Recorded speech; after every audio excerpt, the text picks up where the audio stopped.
که له دې 5 ډوله روغتیایي ستونزو یوه یې هم لرئ، له انارو څخه پرهیز وکړئ. انار یو ډیره د ښه خوند او مهمو ګټو درلودونکې میوه ده.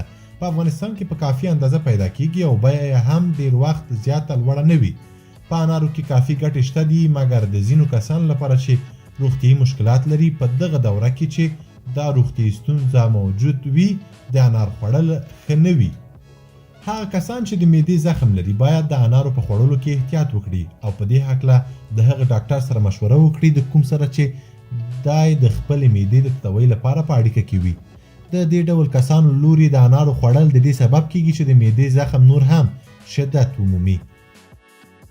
د دې ترڅنګ کوم کسان چې د کولمو د حرکت د ټنبلۍ له مشکل سره مخ دي، هغوی هم ترڅو ښه شوي نه دي باید د انارو څخه پرهیز وکړي. کوم کسان چې داسې ناروغي ولري چې درملنې لپاره دوی د وینې نري کوونکو درملو خوړلو لکه اسپرین ته مجبور وي، نو دا ډول کسان هم باید د انارو په خوړلو کې احتیاط وکړي.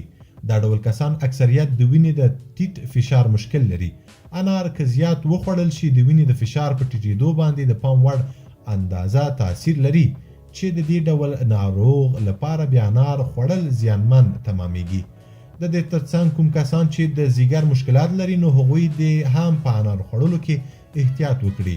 که یې د ځیګر مشکل جدي وي، نو د ډاکټر سره د مشوره وکړي. ورسره کوم کسان چې د شکر ناروغي لري او د شکر ناروغي په جدي مرحله کې وي، دا ډول کسان د هم د انارو د خوړلو په هکله د ډاکټر تایید واخلي، ځکه انار په خپله قوي قند لري.